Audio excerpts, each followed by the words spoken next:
भारत ने भी विदेशी आक्रमण और घुसपैठों को झेला, पर यहाँ ये परंपराएं अभी जीवित हैं। इसके बारे में इतिहास की किताबों में ज्यादा नहीं लिखा गया है, पर बेहद क्रूर आक्रमण हुए।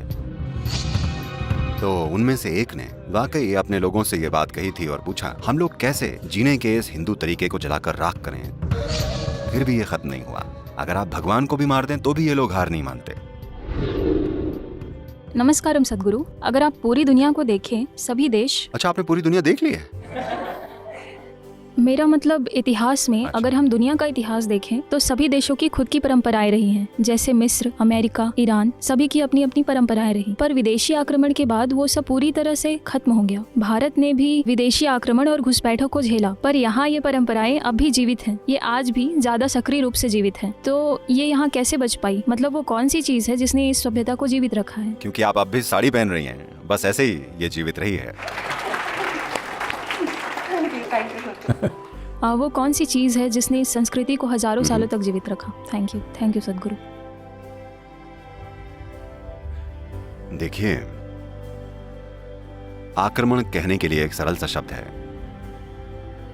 पर जब आप पर इसकी मार पड़ती है, इसकी क्रूरता को आप झेलते हैं, तब बात अलग होती है। उस दौर में जो हुआ उसको बयां भी नहीं किया जा सकता, खासकर जो औरतों के साथ हुआ। आदमी मारे जाते थे कई मायनों में, वो किस्मत वाले थे।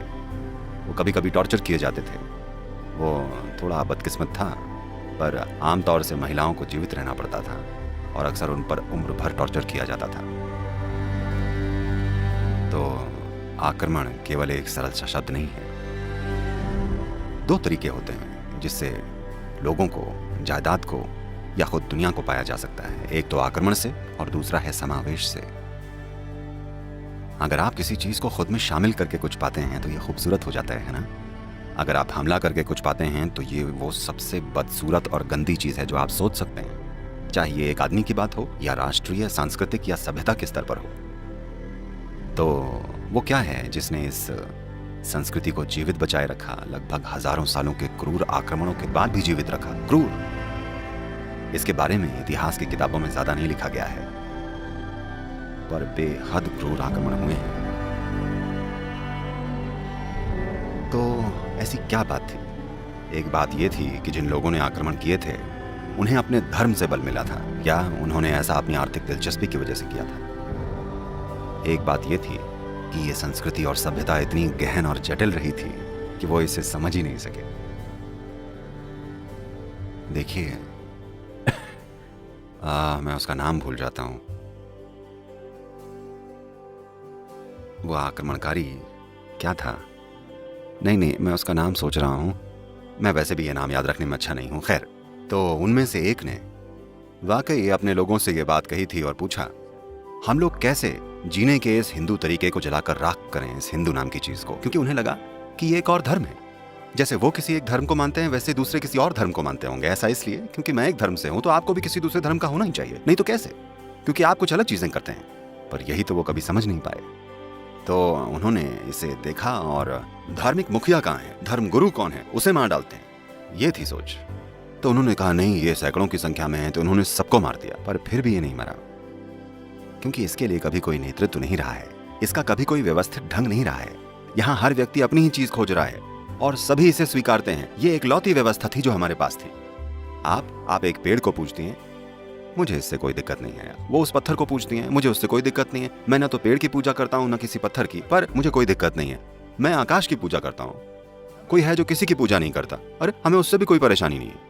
तो उन्हें ये कभी समझ ही नहीं आया, क्योंकि उन्होंने हमेशा ये माना कि आपको किसी न किसी पंथ का होना चाहिए।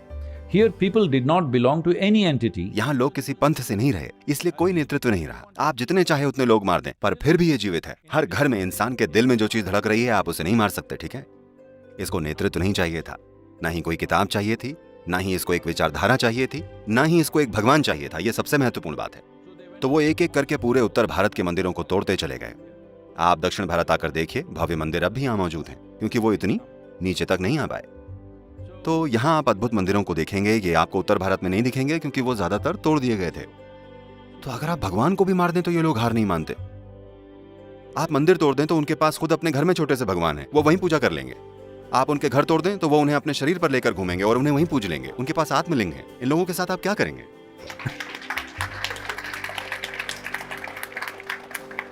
तो ये सबसे महत्वपूर्ण बात है जिसे आपको समझना चाहिए।